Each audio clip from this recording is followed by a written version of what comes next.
it up again for the host. Woohoo! Yeah, I'm excited. I feel good tonight. I feel as good about tonight as my 5-year-old feels about mac and cheese. And that is high praise because we have had it 15 nights in a row now. And I am constipated. That is also why I'm fat. That and the whole not working out thing. I'm on day 137 of paying for a gym membership to a gym I've never even seen in person. Not one time. At this point, I'm actually paying someone so that I can pretend I'm gonna work out tomorrow every day of my life. And that's how I live.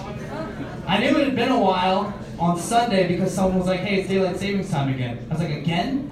I haven't worked out since we fell back, and now we're springing ahead. I need to get one in now, like while I'm thinking about it.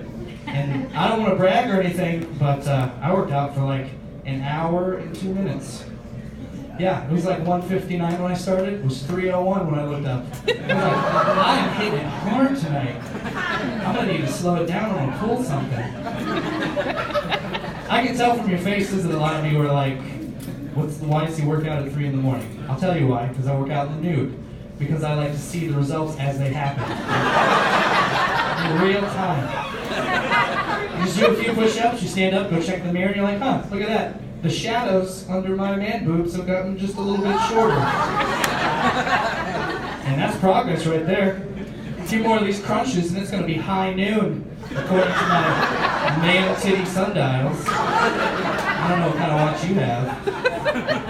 But I do need to lose some weight because I have a 4-year-old and a 5-year-old at home. Not like, you know, I need to see them grow up or anything. Just at this point, I need to make sure that I can take them.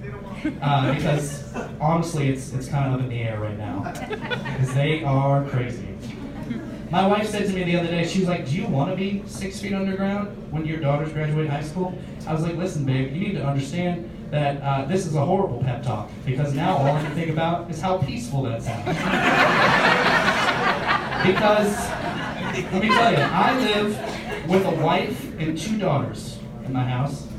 It's just 3 vaginas and a guy trying his best. It's pandemonium there. I mean, I don't want it to seem like I don't love my kids. I do. I think all parents do, really, because if we didn't, we'd all be stuffing their lifeless bodies into trash cans by now with a sharp stick. That's true. That's truth right there. Anybody here have kids? You know what I'm talking about.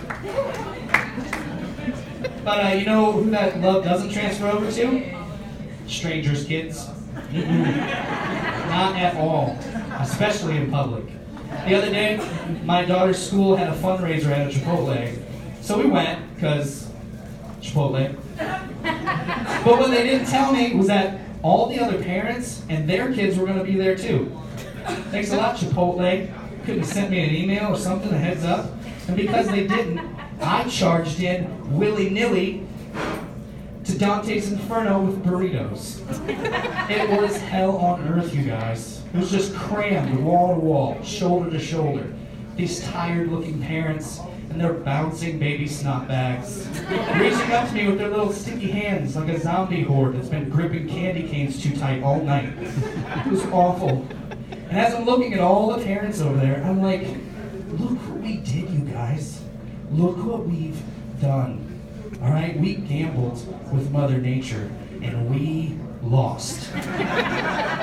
This is God's punishment for all the crap we did in our 20s. That's what this is. We flew too close to the sun, and we got burned.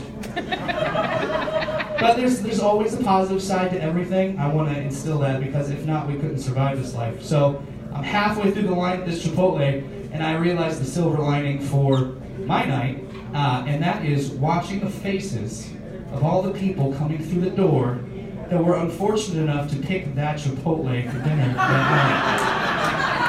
I have never had so much fun in my whole life, you guys. Never. Just to watch them stroll through, their nose in their phone. You're so hopeful. You're so full of glee. To see them stop, look up, realize what they just walked into. You see all the joy and happiness drain from their faces like a tire with a slow leak. That was my jam that night, you guys. And you gotta take joy in the little things. Remember that. Ryan Collins, everyone. Thank you.